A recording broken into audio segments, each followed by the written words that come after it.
इस आशीर्वाद के लिए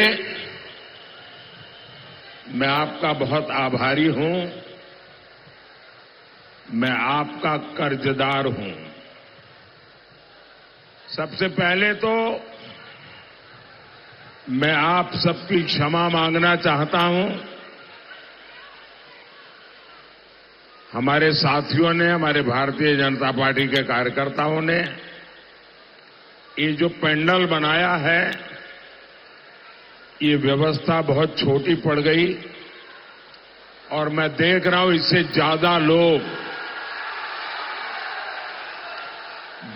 लोग बाहर धूप में तप रहे हैं। जो धूप में तप रहे हैं, जिनको ये असुविधा हुई, इसके लिए मैं उनकी क्षमा मांगता हूं। लेकिन मैं उनको विश्वास दिलाता हूं, कि मैं उनकी ये तपस्या बेकार नहीं जाने दूंगा। आपका प्यार, आपके आशीर्वाद और आपकी ये तपस्या, मैं इस क्षेत्र का विकास करके आपकी इस तपस्या को जरूर लौटाऊंगा। साथियों, ये चुनाव विकसित भारत के संकल्प का चुनाव है। आज दुनिया में भारत की साख भी है और भारत की धाक भी है। भारत की साख और धाक, मैं जरा आपसे पूछना चाहता हूं। जब मैं कहता हूं कि भारत की साख भी है और भारत की धाक भी है, आप मुझे बताइए, ये साख और धाक है कि नहीं है? सबके सब जरा जवाब देंगे तो मुझे पता चलेगा कि मेरी आवाज पहुंच रही है। साख और धाक है कि नहीं है? दुनिया भर में है कि नहीं है? भारत का ये रुतबा बढ़े, ये आपको अच्छा लगेगा कि नहीं लगेगा? भारत का रुतबा बढ़े, आपको अच्छा लगेगा कि नहीं लगेगा? ये रुतबा बढ़ाने के लिए ये चुनाव है। ये चुनाव देश की साख, देश की धाक और देश का रुतबा बढ़ाने के लिए है, और जिसके लिए हर हिंदुस्तानी को गर्व होता है, आपको भी गर्व होता है। साथियों, हमने अभी चंद्रमा पर तिरंगा फहराया है। भारत अंतरिक्ष में इससे भी आगे जाए, भारत विकास की नई ऊंचाइयों को छुए, ये 24 के इस चुनाव से तय होने वाला है। और आपने देखा होगा, हम तो जमीन से जुड़े इंसान हैं, तो चंद्रमा पर भी हमने नाम क्या रख दिया? शिव शक्ति रख दिया। भाई और बहनों, आपका ये मोदी, ये आपका सेवक है, और सेवक भी मामूली नहीं है। ये 24/7 ऐसा सेवक है। और मैं तो कहता हूं, आपके सपने ही मेरा संकल्प है। और इसके लिए 24/7 फॉर 2047 ये मोदी का गारंटी है। आपने मुझे एक जिम्मेदारी दी और मैं उस जिम्मेदारी को बहुत ईमानदारी से निभा रहा हूं। उतनी ही ईमानदारी से मैं आज देश के लोगों को अपना रिपोर्ट कार्ड भी दे रहा हूं। आज देश भी देख रहा है, मोदी ने अपने 10 साल में कांग्रेस के 60 साल से ज्यादा विकास करके दिखाया है। मोदी ने 10 साल में ज्यादा एक्सप्रेसवे और हाईवे बनाए। मोदी ने 10 साल में ज्यादा आधुनिक ट्रेनें चलाई, ज्यादा रेलवे ट्रैक बिछाए। साथियों, हमारे देश में 60 साल में जितने एम्स खुले थे उससे 2 गुने ज्यादा एम्स हमने 10 साल में खोल दिए हैं। 10 वर्षों में हमने देश में मेडिकल कॉलेज की संख्या डबल कर दी है। यहां छपरा में भी 500 बेड का मेडिकल कॉलेज खुला है। आज देश के हर राज्य से एक्सप्रेस वे गुजर रहे हैं। पूरे देश में हाईवे का जाल बिछ रहा है। आप मुझे बताइए, ये आरजेडी का, कांग्रेस का, ये एनडीए के जो विकास है उसके सामने कोई मुकाबला है क्या? कोई मुकाबला है क्या? ये जनता को बुड़बक समझ है। ये जनता को बुड़बक समझ है का? ये पब्लिक है, सब जानती है। साथियों, कांग्रेस सरकारों ने इतने दशकों तक गरीब का पेट नहीं भरने दिया। गरीब और गरीब होता जा रहा था। देश की अर्थव्यवस्था बदहाल होती जा रही थी। लेकिन सरकार में बैठे लोग कहते थे और बिना शर्म कहते थे, हमारे पास क्या जादू की छड़ी है क्या? ये घोटाले करके अपनी तिजोरियां भर रहे थे, लेकिन गरीब का पेट भरने की चिंता उन्हें नहीं थी। साथियों, ये मोदी है जिसने गारंटी दी कि कोई गरीब भूखा नहीं सोएगा। गरीब के घर का चूल्हा जलता रहेगा। ये मोदी है जिसने गारंटी दी और आज 80 करोड़ देशवासियों को मुफ्त में राशन पहुंच रहा है। ये मोदी है जिसने गारंटी दी कि मैं जिसके पास घर नहीं है, जो झुग्गी झोपड़ी कच्चे मकान में जिंदगी गुजारता है, जो गर्मी में, बारिश में, ठंड में परेशानी से जीता है, मोदी चैन से नहीं बैठ सकता। इसलिए मोदी ने तय किया मैं गरीबों के लिए पक्के घर बनाऊंगा। 4 करोड़ पक्के घर बना के गरीबों को दे दिए।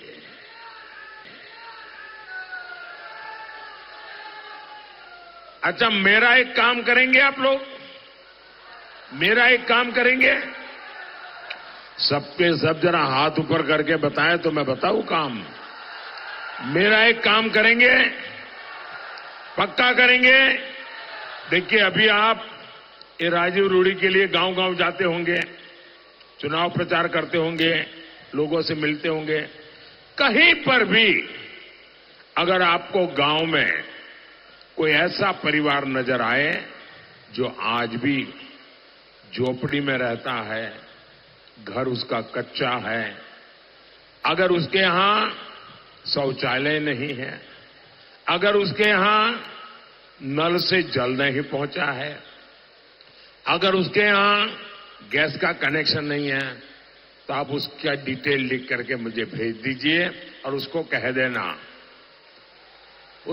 देना कि मोदी जब तीसरी बार प्रधानमंत्री बनेगा ना, जो रह गए हैं उनका भी काम हो जाएगा।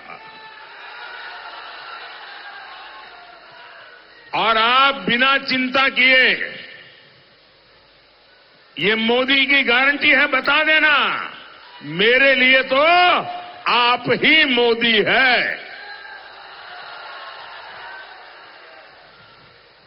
हर घर में साफ पानी पहुंचे, महिलाओं को शौच के लिए बाहर जाना न पड़े, बहनों को चूल्हे के धुएं में सांस न लेनी पड़े, जीवन की ऐसी छोटी छोटी चीजें, छोटी बड़ी जरूरतें, इनकी चिंता मोदी ने की। और ये मैं किताबों में पढ़ के नहीं आया था, इसके मैंने किसी का टीवी वीडियो मंगवा के नहीं देखा था, मैं उस जिंदगी को जी करके आया हूं।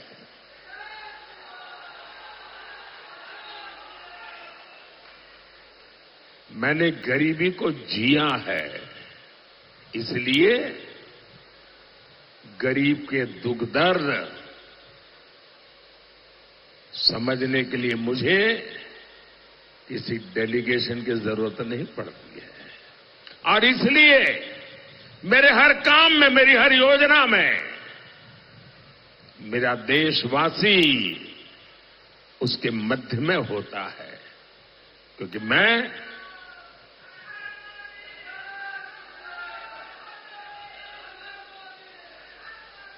और इसका सबसे ज्यादा फायदा किसे हुआ? हमारे बिहार जैसे राज्यों को हुआ। आज बिहार के 8 करोड़ से ज्यादा जरूरतमंदों को मुफ्त राशन मिल रहा है। 1.25 करोड़ शौचालय बिहार की बहनों के लिए बने हैं। बिहार में 40 लाख परिवारों को प्रधानमंत्री आवास मिले हैं। और मोदी इतने पर ही नहीं रुका है, मोदी ने तय किया है अगले 5 वर्षों में हम गरीबों के लिए 3 करोड़ और घर बनाएंगे। मोदी को एहसास है कि हमारे युवाओं को अपने माता पिता के इलाज की चिंता रहती है। आजकल हर परिवार में माता पिता, दादा दादी, नाना नानी, चाचा चाची, बुजुर्ग होते ही होते, हर परिवार में होते। और 70 साल के बाद कोई न कोई बीमारी भी होती है। सब मेरे जैसे थोड़े होते हैं। और मुझे तो परमात्मा ने आपकी सेवा के लिए भेजा है, इसलिए वही मुझे तो संभाल लेता है। लेकिन आपके परिवार में तो कोई न कोई बीमारी होती है, और उसके कारण जो बेटा बेटी कमाते हैं उन पर डबल चिंता रहती है। कि माँ बाप की सेवा करें, उनकी बीमारी में इलाज करें, कि बच्चों की पढ़ाई का चिंता करें, बच्चों के सपने पूरा करें, क्या करें? ये उसकी चिंता होती है। और इसलिए मैंने तय किया है, अब आप अपने माता पिता की, दादा दादी की, चाचा चाची की, नाना नानी की, जो 70 साल से ऊपर के हैं, बीमारी में उनकी इलाज की चिंता मत कीजिए। दिल्ली में उनका बेटा बैठा है, अब उनके इलाज की चिंताएं मोदी करेगा। 70 साल से ऊपर की आयु के बुजुर्गों के इलाज को मुफ्त करने की हमने व्यवस्था सोची है। और ये मोदी की गारंटी है।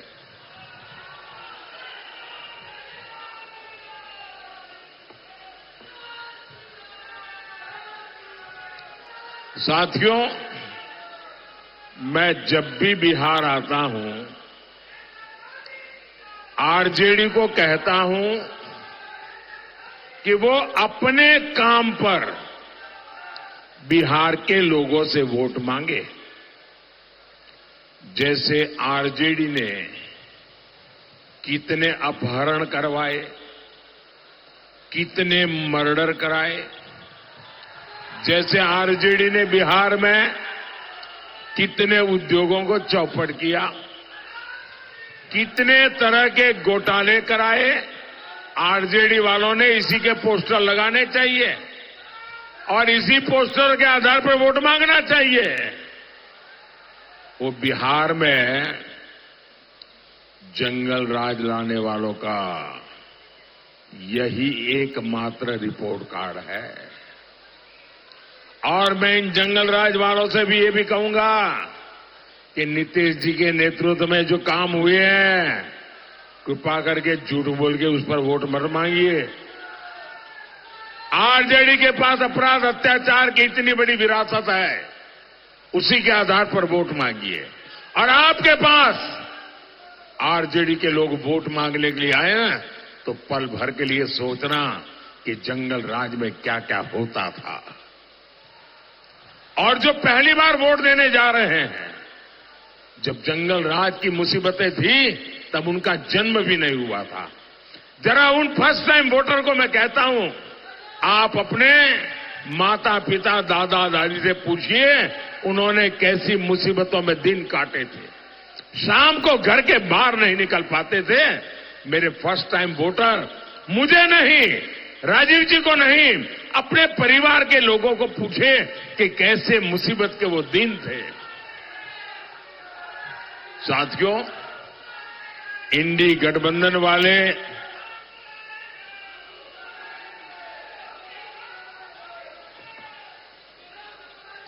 इंडी गठबंधन वाले आजकल मुंगेरी लाल के सपने भी देख रहे हैं। ये सपना देख रहे हैं कि केंद्र में इनकी सरकार बन जाएगी। और इन लोगों ने एक और बात तय कर ली है, ये लोग, भाई मेरी आवाज आपके जैसी मजबूत आवाज नहीं है मेरी। अगर आप मुझे अवसर दें तो मैं बोलूं। इतने प्यारे नौजवान हो आप, इतने उत्साह से भरे हुए हो, लेकिन आपकी जो आवाज है ना उसको संभाल के रखना, कभी काम आएगी बहुत। इन लोगों ने सोचा है कि 5 साल में 5 प्रधानमंत्री। अब देखिए मुंगेरी लाल सपने कैसे देखते हैं, क्योंकि वो भानु बहन का कुनबा इकट्ठा होने वाला नहीं है जी। ये भानुमति का कुनबा इकट्ठा होने की संभावना नहीं है। इसलिए नई फॉर्मूला लाए कि हर साल एक प्रधानमंत्री, 5 साल में 5 प्रधानमंत्री। अब मुझे बताइए भाई, 5 साल में 5 प्रधानमंत्री होंगे तो इस देश का भला होगा क्या? भला होगा क्या? मुझे बताइए, भला होगा क्या? अरे आपके स्कूल में बच्चा पढ़ता है ना, और अगर हर 2 महीने में टीचर बदल जाए तो आप जाकर के शिकायत करोगे कि भाई ये हर 2 महीने में टीचर बदल जाता है, मेरे बच्चे का क्या होगा? ये कहते हैं 5 साल में 5 प्रधानमंत्री।